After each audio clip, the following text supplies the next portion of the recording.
Assalamualaikum warahmatullahi wabarakatuh. Hello everyone, my name is Sania Putri Alisha and today I will present material about tips and tricks to fail listening and reading test. So the first material is tips and tricks about to fail listening test. First, listening part A, short conversation. In part A, you will hear about 30 short conversation between two people and the conversation will be followed by one question. On average, one speaker only speaks once. So, what should we do in part A? First, focus on the last line. The last dialogue is usually contain the answer of the question. Repeat that last line in your mind as you read through the answer in the text. Next, choose answer with synonym and avoid similar sound. After we identify the keyword in the last line, if in the answer choices you see synonym of the keyword, then choose that answer. If you find the word that sounds similar to the keywords, it's worth to avoiding the answer because they could be wrong answer. Next, draw conclusion about who, what, and where. There will be a question about who, what, and where, like who is probably talking, or what will she or he probably go next, or where does the dialogue probably take place. So, you have to conclude quickly while listening to the conversation. Next, listen for who and what in passive. Usually, if the dialogue contains a passive statement, the answer to the question is often an active statement. Or, if the dialogue contains an active statement, the answer to the question is often a passive statement. Okay, next, we will talking about listening part B, long conversation. In this part, you will hear some of long conversation and the conversation will be followed by 9 questions in total. So, what should we do in part B? First, it's no different than part A. When the narrator read direction about part B, you should read answer choices and predict what themes of the conversation. This is very useful. So, when the conversation starts, you can guess quickly where the conversation is going. Second, when listening to the conversation, you must know what the theme or topic is being discussed. When the conversation is played, then listen carefully, so you can know what theme or topic is being discussed to make it easier for you to answer question. Next, be aware of individual question. It is very helpful to answer individual question and listen specifically for the answer to those questions. Next, observe the condition and the situation that occurred during the conversation, about the place and time of the conversation, what and who was discussed. Just like part A, when listening to the conversation, you also have to conclude about where, when, what, and who, because there will be a possibility that question about it will be asked. Next, listening part C, short talks. In this part, you will hear some of short talks, which will be followed by 11 questions in total. So, what should we do in part C? First, it's no different than part A and B. If you have time, look at the answer choices on your textbook and find the keyword.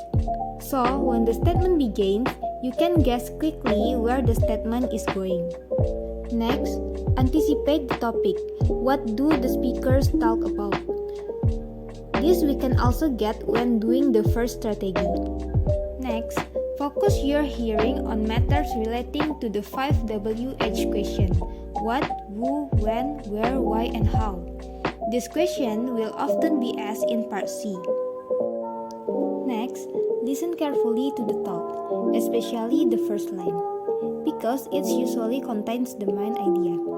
By knowing the main idea, we can follow the information that will be explained by the speakers. Next, as you listen to the talk, follow along with the answer. The question and the answer are arranged orders, so during listening, immediately mark the answer. Next, don't leave any answer blank. Try to guess the answer even if you don't get the essence of the talk. Next, use any remaining time. Look ahead at the answer of the next question. So, when the speaker gives information, you can immediately know the answer. Okay, so we are going to the second material, tips and tricks about TOEFL reading test. First, reading part A, structure. Structure consists of 15 sentences in which part of the sentence has been replaced with a blank. Each sentence is followed by 4 answer choices.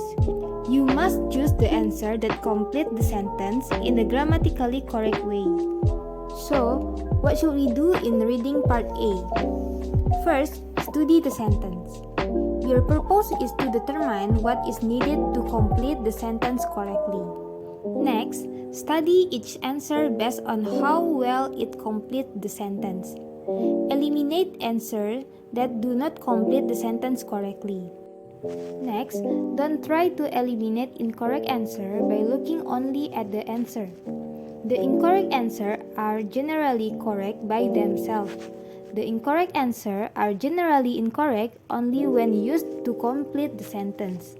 Next, never leave any answer blank. Be sure to answer each question even if you are not sure of the correct response. Next, don't spend too much time on the structure question. Be sure to leave adequate time for the written expression question. Okay, next, reading part B, written expression. Written expression consists of 25 sentences in which 4 words or group of words have been underlined. You must choose the underlined word or group of words that is not correct. So, what should we do in reading part B? First, look at the underlined words or group of words. You want to see if you can spot which of the 4 answer choices is not correct. Next, if you have been unable to find the error by looking only at the 4 underlined expression, then read the complete sentence. Often, an underlined expression is incorrect because of something in another part of the sentence. Next, never leave any answer blank. Be sure to answer each question even if you are not sure of the correct response. Okay, next, reading part C, reading comprehension. To read effectively, you may need some strategies to help you deal with the text. So, what should we do in reading part C? First, don't read all the text. Don't waste your time. Use skimming and scanning technique to read the text. Next, read the question first, and then find the answer in the text. Next, try to guess. Don't think too long on words or phrase you don't know what they mean. Try to guess because your time is very short. Next, identify important nouns and verbs. Next, mark the main points, names, definition, conclusion, place, and numbers. Next, don't take too long on one question. And last but not least, never leave any answer blank. Okay, so far from me, this is the end of my presentation. Thank you for watching. Have a good day and see you on the next video. Assalamualaikum warahmatullahi wabarakatuh.